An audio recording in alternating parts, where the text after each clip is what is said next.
Welcome to St. Louis on the Air. I'm Sarah Fensky. A new fund aims to help some of the people most devastated by the coronavirus pandemic.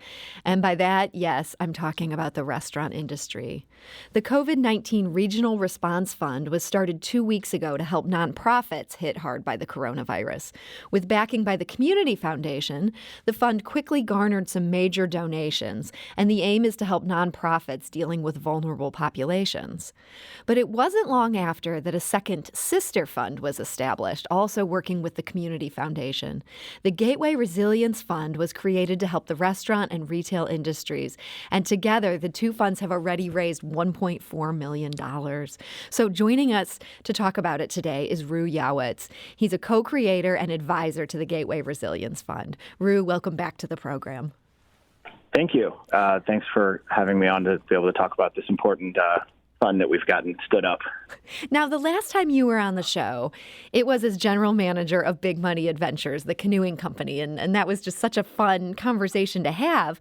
But I understand that's only one of the hats that you wear. What's your tie to the restaurant industry?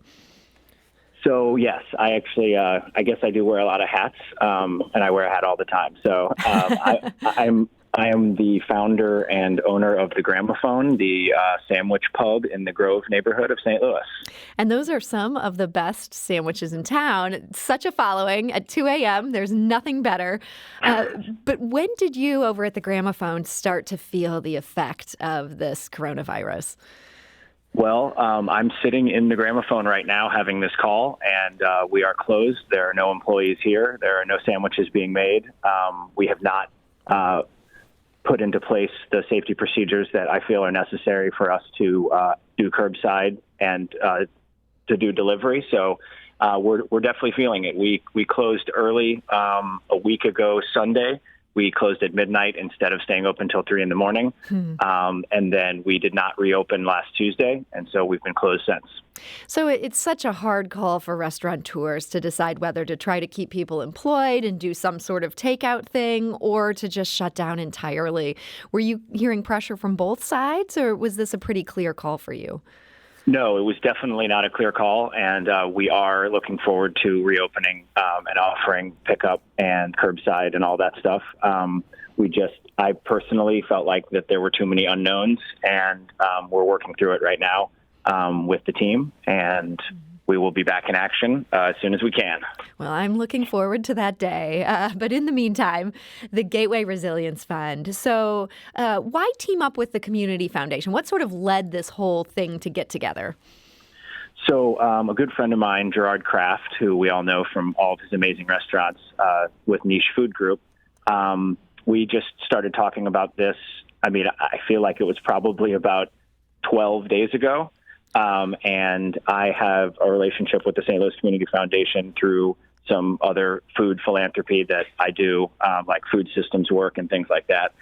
So I kind of understood they're a great organization. They've been around over 100 years helping out in St. Louis, and not a lot of people might know the name because they give money to other nonprofits, and they are a nonprofit. So I kind of I knew the people there and understood a little bit about the infrastructure, about how they could create a fund that could act like a small public charity and be able to take in tax-deductible donations and turn around and provide direct relief checks to individuals that were affected and are affected by this.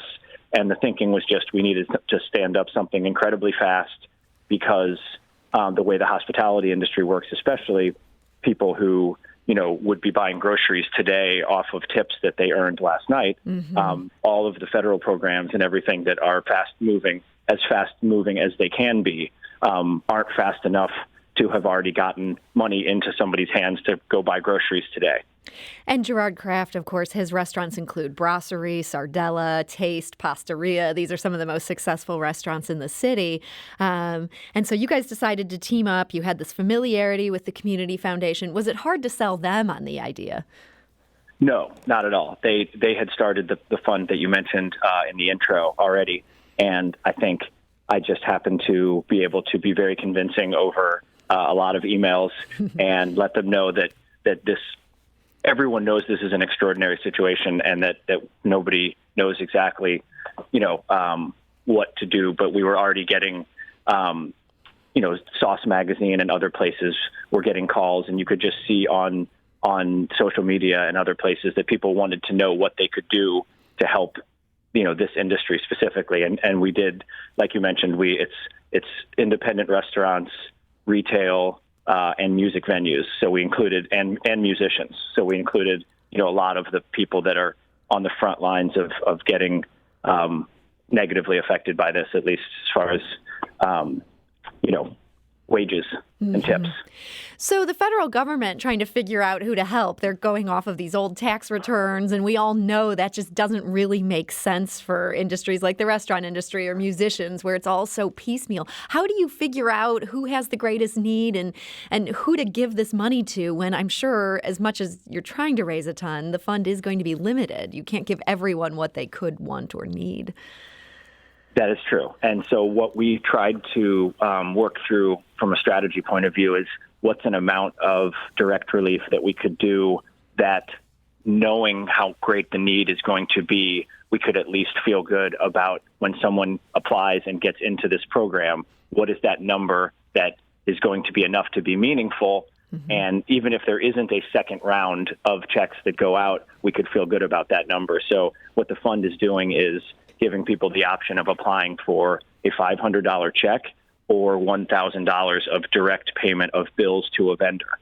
Okay. So those are the two options. And I just got word from the Community Foundation that I think in 4 days of the application being up, we've received 600 applications so far. Wow. So word is getting out. The people who need to hear about this are taking those steps. Yes, and the goal is to try to really get the word out to all neighborhoods, have this fund be as equitably distributed as possible because, there are people that qualify that we're going to need to flyer neighborhoods and things like that. So to use a terrible analogy, we are building the plane in the air, but the best thing about the Community Foundation is they know how to do this, and they have been unbelievably agile. I've been joking that we kind of turned a 100-year-old community foundation into a web startup as far as the speed at which we've been able to get this thing up and running. Yeah, we should note we actually reached out to the Community Foundation to get some details about the COVID-19 Regional Response Fund. That's the one that's aimed at nonprofits. And they said that they sent out the first round of grants today already. That was nearly $370,000. And they've already gotten that to 16 local nonprofits. These are nonprofits that work with the elderly, people who are food insecure, people who are mentally and physically disabled. That seems like such a quick turnaround. I'm really impressed. As you say, it's almost this startup type mentality as opposed to something where we will receive your grant and get back to you in 6 weeks. This is definitely not a situation where we can sit on our hands. I believe that the first round of checks from the Gateway Resilience Fund are going out Friday. That's terrific. So you mentioned you're trying to reach people who might be eligible. So who is eligible for this? What kind of criteria have you set? So the people who are eligible, they have to meet 2 conditions.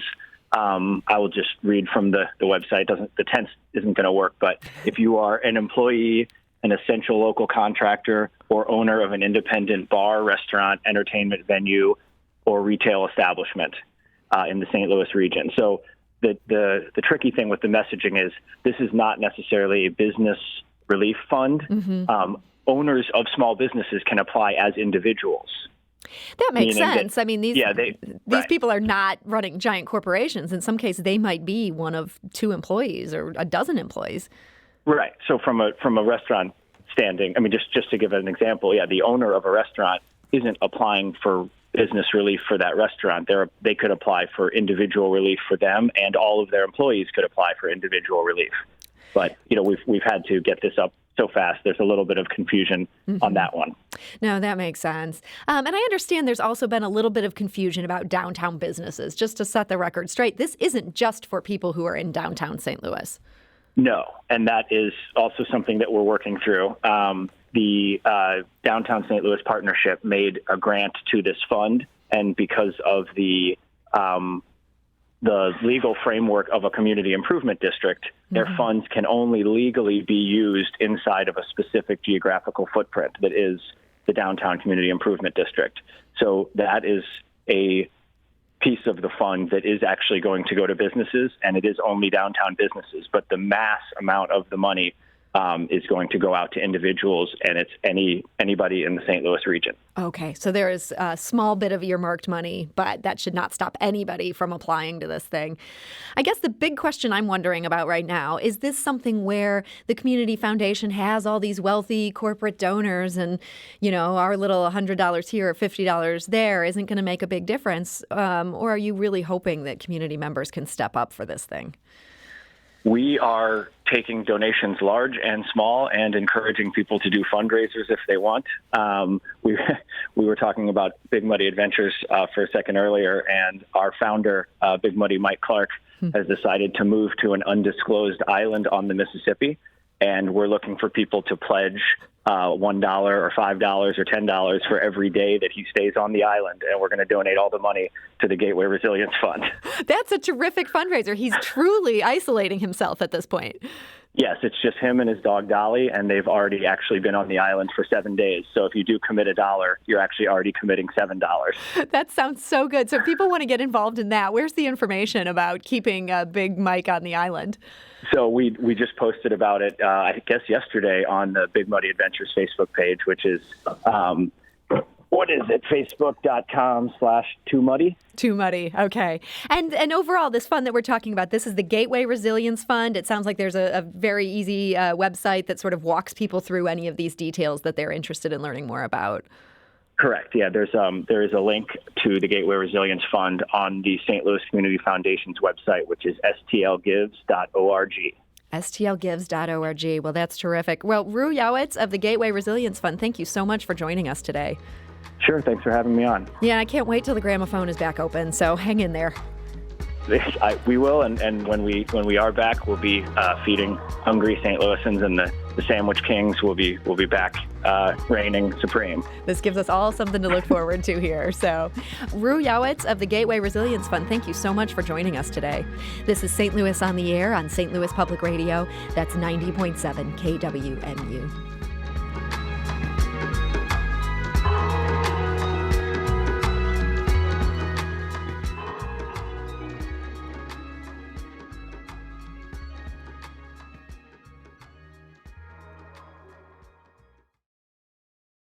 Support comes from the Missouri Forest Products Association, saluting Earth Day on April 22nd with an ongoing commitment to help offset carbon emissions with sustainable harvesting of Missouri forests.